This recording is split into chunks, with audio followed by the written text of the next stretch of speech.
आपलं तर ज्योतिबाचं दर्शन हे चांगल्या प्रकारे झालेलं आहे. निवांत दर्शन झालं आणि आता ज्योतिबाचं दर्शन करून आम्ही कोल्हापूरला जाण्यासाठी निघालेलो आहे. आता ज्योतिबाचा डोंगर आपण खाली उतरतोय आणि आपल्याला आता इथून आहे ना कोल्हापूरला जाण्यासाठी एक शॉर्टकट घ्यायचा आहे. इकडे परत आपल्याला मेन हायवेला जायची गरज नाही. डायरेक्ट इथून आपण कोल्हापूरला निघणार आहे. कोल्हापूर इथून साधारणतः 20-22 किलोमीटर आहे गडावरून. डायरेक्ट आपण आता कोल्हापूरमध्येच निघणार आहे. दुसरीकडे काही कुठे वळायची आवश्यकता नाही आहे. हा एक घाट लागलेला आहे आपल्याला कोल्हापूरला जाताना. तर आपण कोल्हापूरला निघालेलो आहे. आता असा सिंगलच रोड आहे आता हा कोल्हापूरपर्यंत जाऊस तर. हे पहा समोरच आपल्याला कोल्हापूर सिटी दिसते आणि ज्योतिबाचा हा पूर्ण आजूबाजूला डोंगरच परिसर आहे. इथं खरं तर पावसाळ्यामध्ये खूप सुंदर असं दृश्य इथं असतं. आता उन्हाळा एवढा आहे इथे हिरवगार काही दिसण्यासारखं आहे नाही. हा घाट आपल्याला खाली उतरून जायचं आहे. हे समोर पहा कोल्हापूर सिटी आहे. पूर्ण हिरवगार दिसतंय इथं.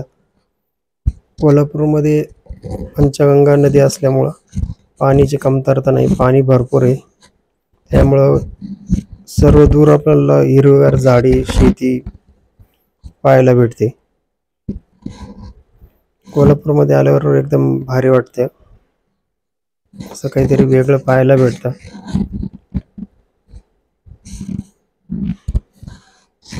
आता घाट उतरून आम्ही खाली आलेलो आहे. आता कोल्हापूर आपल्याला इथून जवळच आहे. छोटी छोटी गावं लागतात हायवेला. सिंगल रोड आहे पण मग आज गर्दी जास्त होती. रविवारचा दिवस आहे. आता आम्ही कोल्हापूरमध्ये पोहोचलोय. आता मंदिराकडे चाललोय. आम्हाला आता पार्किंग आणि रूम घ्यावा लागणार आहे कारण आज मुक्काम होणार आहे आपल्या इथंच. हे पहा समोर देवीचं मंदिर आहे. इथंच आम्ही रूम वगैरे घेतलेली. पार्किंगची पण सोय झाली. आता आम्ही दर्शनासाठी मंदिरात निघालोय. मंदिरात आलोय दर्शनाला पण खूप गर्दी असल्यामुळं आता दर्शन आम्ही संध्याकाळीच घेणार आहे. आम्ही इथं जेवायला आलेलो आहे हॉटेलमध्ये. संध्याकाळचा टाइम झालेला आहे. आता जेवण वगैरे करू आणि मग परत दर्शनाला जायचं प्लॅनिंग आहे आमचा की रात्री दर्शन चांगलं होईल. सकाळी परत आपल्याला निघायचं आहे घरी जाण्यासाठी. ही एक पनीर मसाला आणि मिक्स व्हेज ऑर्डर केलेली आहे. आता हे पटापट संपवतो आणि परत दर्शनासाठी जातो. कारण संध्याकाळचा आता उशिरा काही जास्त गर्दी राहणार नाही. मंदिर 9:30 ते 10 वाजेपर्यंत चालू राहतं. आम्ही परत मंदिरात आलेलो आहे. 9:15 वाजलेले आहे आपल्याला आता इथं. पण मंदिरात अजून मंदिर चालू आहे. आरतीचा टाईम नाही झालेला. गर्दी भरपूर आहे अजूनही पण मग दर्शन होऊन जाईल आपलं अर्ध्या तासामध्ये. मंदिरात गर्दी अजून भरपूर आहे पण एक आता 15-20 मिनिटात आपलं दर्शन होईल. आपण मंडपात आलेलो आहे. सभा मंडप ह्या बाहेरचा मंदिराच्या. तिथून आतमध्ये आपण गाभाऱ्यात जाणार आहे. तर गाभाऱ्यात आलो आहे पण पुढं व्हिडिओ आणि फोटोग्राफीला परवानगी नसल्यामुळे व्हिडिओ घेतला नाही. आणि हा आता दुसरा दिवस आहे हा. आता आम्ही सकाळी 6 वाजताच निघालेलो आहे. आता सकाळी लवकर निघालो आम्ही. आता आपल्याला जायचं आहे प्रति बालाजीला. तर आपण पुन्हा रूट घेणार आहे. पुन्हा रूट घेऊन मग आपण जाणार आहे प्रति बालाजी आणि नारायणपूर आपण आज करणार आहे आणि मग घरी जाणार आहे डायरेक्ट. आता आपण कोल्हापूरमधून बाहेर पडतोय. हे पहा आता हा पुढे एक मेन रोड यांचा कोल्हापूरमधला हा. आम्ही जिथं रूम घेतली तिथून मंदिर जवळच होतं. आता ही कोल्हापूरची कमानी ही ह्या साईडनी मेन कमानी मध्ये येण्यासाठी आम्ही आता बाहेर पडतोय. सूर्यदेवताचे मस्त असं दर्शन झालेले आहे सकाळी. अजून तर वातावरण थंड आहे. सूर्यदेवताचे असे दर्शन घेऊन आता पुढच्या प्रवासाला लागायचं आहे आपल्याला. तर सूर्यदेवताने एवढं सुंदर दर्शन दिलेलं आहे सकाळी शांत आहे ते. पण आज काय पावसाचं वातावरण नसल्यामुळे ते दिवसभर आज आम्हाला पूर्ण तापवणार आहे. आज पण 40-41 डिग्री टेम्परेचर दाखवत आहे. त्याच्यामुळे आज भयंकर असे ऊन पडणार आहे दिवसभर. आणि उन्हाची ताप जास्त असल्यावर यांना प्रवास करणं थोडंसं मुश्किलच होतं. तर आपण मेन हायवेला लागलेलो आहे. हा बँगलोर पुणे हायवे एकदम सुंदर हायवे हा. आता सकाळची वेळ असल्यामुळं जास्त ट्रॅफिक लागणार नाही. त्यामुळं आपलं रनिंग बरंचसं सकाळी सकाळी कव्हर होईल.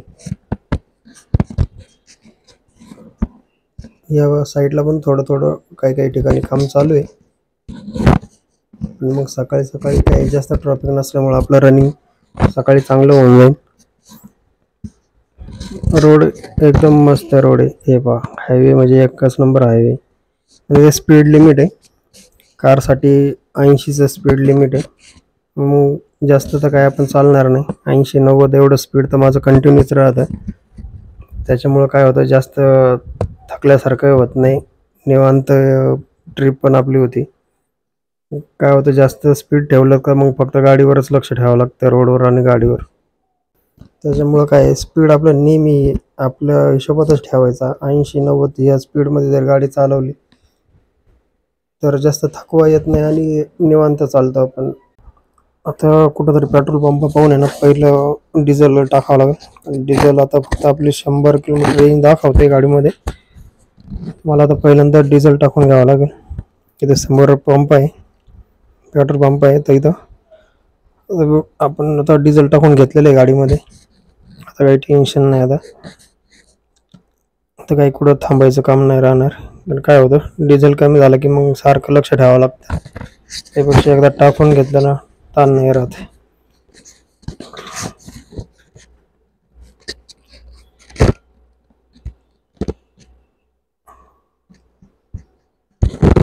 हायवे एकदम चांगला असल्यामुळं काय कुठं गाडी थांबवायचीच काय इच्छा होत नाही. त्यामुळं कंटिन्यू चालूच आहे गाडी. उन्हाचं टेम्परेचर वाढायला सुरुवात झाली आता. आता आपण आहे ना कराडमध्ये पोहोचलेलो आहे. कराड सिटी आहे. हे वरतून उड्डाणपुलाचं काम चालू आहे.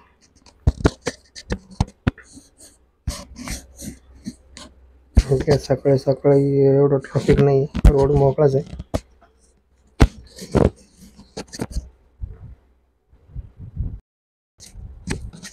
आता इथं आम्ही पाठीमागे थांबलो होतो. इथं नाश्ता वगैरे केला. भरपूर असा नाश्ता झालेला आहे. इथं परत निघालो आम्ही पुढं. शंभू आता मस्त झोपलेला आहे नाश्ता चांगला झाल्यामुळं. आणि मला फक्त म्हणतो राहतो, मला झोप नाही येत, मी गाडीत झोपत नाही. म्हणून आम्ही त्याचा व्हिडिओ काढून घेतला. मस्त झोपलेला. एवढं आमची बडबड चालू आहे पण पाहत सुद्धा नाही.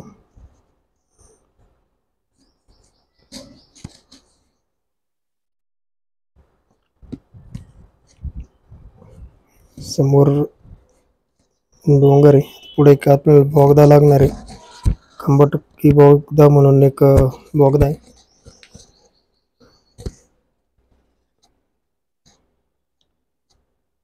समोर हा पूर्ण असा डोंगर आहे.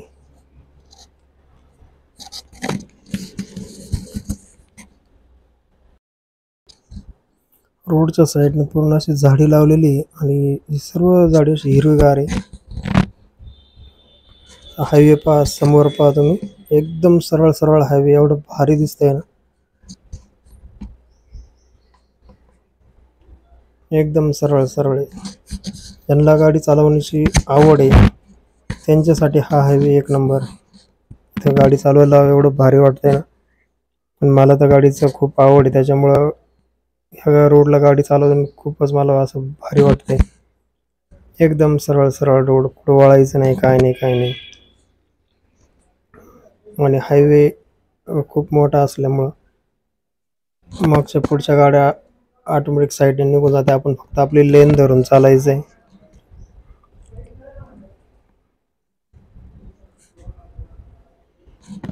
आणि या हायवेला मोठ्या गाड्या आणि छोट्या गाड्या जे सगळे आपापल्या लेनने चालत आहे, त्याच्यामुळं गाडी ओव्हरटेक करताना काही प्रॉब्लेम नाही होत.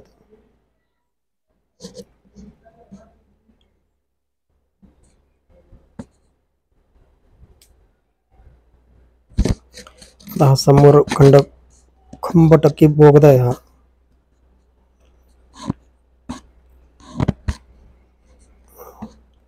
टनल मधून जाताना खूप भारी वाटतं, एकदम गार हवा येतं. गाडी सुद्धा लगेच, आता AC चालू आहे पण मग लगेच बाहेरचं जी हवा आहे ती पण थंड असल्यामुळे लगेच असं गार असं जाणवलं. मोठा टनल आहे हा. त्याच्यानंतर मग आता आपण प्रति बालाजी आपल्याला इथून आता जवळच आहे. आता या हायवेला ही माझी दुसरी ट्रिप आहे. मागच्या वर्षी पण मी या कोल्हापूरला आलेलो होतो, तर सेम हाच रूट केला होता. मागच्या वर्षी आम्ही काय केलं होतं, पंढरपूर केलं होतं आणि पंढरपूरवरून मग त्या दुसऱ्या हायवेने आलो होतो सांगली मार्गे. आणि यावर्षी आम्ही हा दौंड मार्गे आलो होतो. म्हणजे दौंडवरती जाताना गेलो होतो आणि येताना पुणा मार्गे आलो.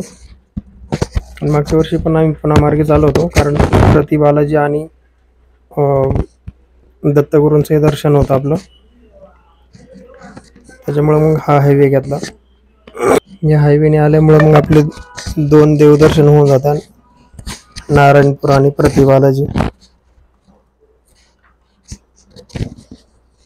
तर आमच्याकडे वेळ कमी होता, त्याच्यामुळे आम्ही 2च दिवसात हा रूट केलेला आहे. आता आपण प्रति बालाजीला पोहोचलेलो आहे. इथून 2च किलोमीटर राहिलेले आहे. आता कोल्हापूरला तुम्हाला फिरण्यासाठी भरपूर आहे, त्यासाठी 3-4 दिवस पण कमी पडतात. वेळ काढून जर आलं तर खूप असं फिरण्यासारखं आहे कोल्हापूरमध्ये. माझ्याकडे 2च दिवस सुट्टी असल्यामुळे मी 2च दिवसात हा रूट पूर्ण केला.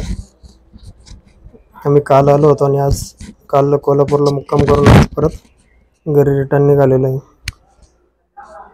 आता आपण प्रति बालाजीला पोहोचलेलो आहे. ही मेन गेट आहे, इथून आतमध्ये एंट्री होती.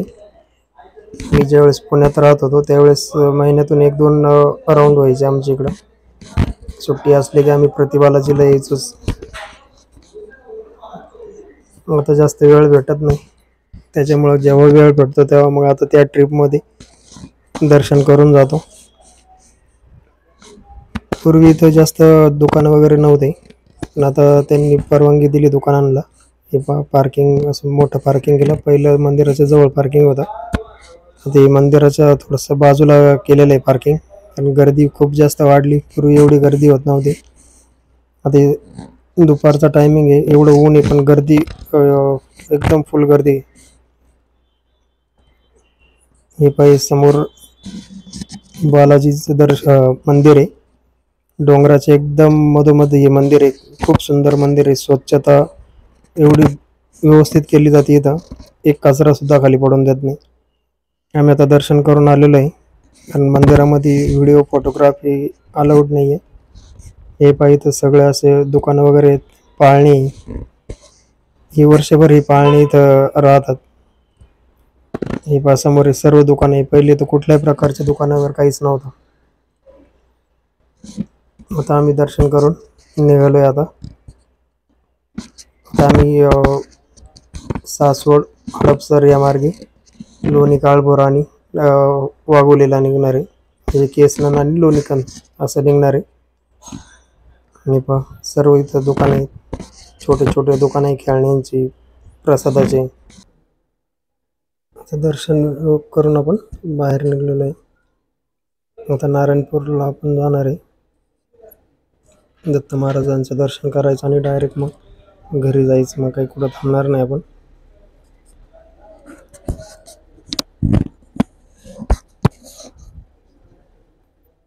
प्रति बालाजी म्हणजे जे मोठं बालाजी मंदिर आहे सेम तसंच इथं बनवलेलं आहे. आतमध्ये व्हिडिओ घेऊन देत नाही तर खरंच व्हिडिओ काढण्यासारखं आहे. आतमध्ये खूप सुंदर असं मंदिराच्या आतमध्ये पाहण्यासारखं आहे. आणि इथं शिस्त एवढी आहे मंदिरामध्ये सुद्धा, एक कचरा सुद्धा कुठं घाण पडून देत नाही. कंटिन्यू साफसफाई चालू राहते. प्रति बालाजी तर अजून एक अशी शिस्त आहे की इथं VIP दर्शन तुम्हाला भेटणार नाही. काही इथं सर्व भाविक येणारे हे सर्व समानच असतात. VIP दर्शनाची बिलकुल सुविधा नाहीये. डायरेक्ट यायचं, लाईनी लावायचं आणि दर्शन घ्यायचं.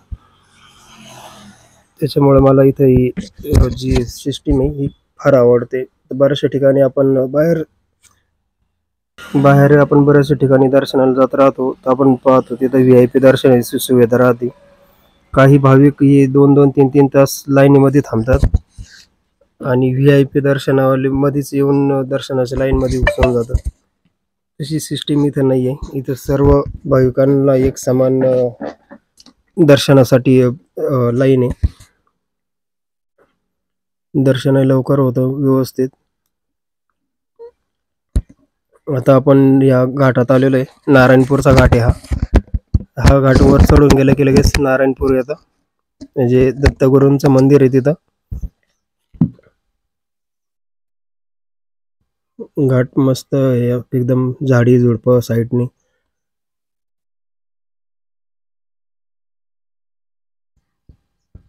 रोडही चांगला असल्यामुळं घाटात एवढं काही असं वाटत नाही जास्त.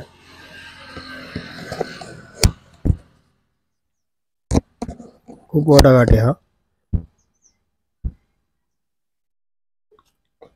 हे पहा आजूबाजूला खाली लोकवस्ती आहे, लोक राहतात आहे खाली. आता आपण नारायणपूरमध्ये आलेलो आहे. आता आमचं इथं दर्शन झालेलं आहे. दर्शन करून आम्ही बाहेर आलोय. हे समोर दत्तगुरूंचं मंदिर आहे. ही पाठीमागे एक आणि समोर एक आहे. समोर इथं दत्तगुरूंची खूप मोठी मूर्ती आहे, खूप सुंदर मूर्ती आहे. आता दर्शन करून आम्ही बाहेर निघालो आणि आता निघालोय आता परत. तर सासवडच्या पुढं आल्यानंतर दिवे घाट आहे. दिवे घाटामध्ये विठ्ठलाची एवढी मोठी मूर्ती आहे, कमीत कमी 50-60 फूट मूर्ती असेल. मी पहिली कधी पाहिलेली नव्हती, बहुतेक ही आत्ताच बसवलेली असेल ही मूर्ती. दिवे घाटामधून ज्ञानेश्वर महाराजांची पालखी जात राहते दरवर्षी. आषाढी वारीची जी पालखी जाते ती ज्ञानेश्वर महाराजांची या दिवे घाटातूनच जाते. खूप मोठा सोहळा असतो त्या पालखीचा, पाहण्यासारखा असतो. आणि आता इथं ही मूर्ती जी बसवली त्याच्यामुळं आमचं पांडुरंगाचं पण दर्शन असं मस्त झालं. खूप सुंदर मूर्ती होती. तर आता आम्ही आलेलो आहे. आता हा चन्नापुरी घाट आहे. त्यामध्ये आता काही व्हिडिओ घेतला नाही, सेम रूट होता त्याच्यामुळं व्हिडिओ नाही काढला. ते आता चन्नापुरी घाटात आलोय. आता संध्याकाळी 6:30 वाजलेले, अजून 1.5-2 तास लागतील घरी जायला, अंधारच होणार आहे. आता घरी पोहोचतोच आम्ही डायरेक्ट. आता काही पुढे व्हिडिओ घेणार नाही. आपली कोल्हापूर ज्योतिबाची ट्रिप आहे ती आता पूर्ण झालेली आहे. ट्रिप एकदम व्यवस्थित झाली. आता ही व्हिडिओमध्ये आता इथंच थांबतो. परत भेटू अशाच एक नवीन व्हिडिओमध्ये.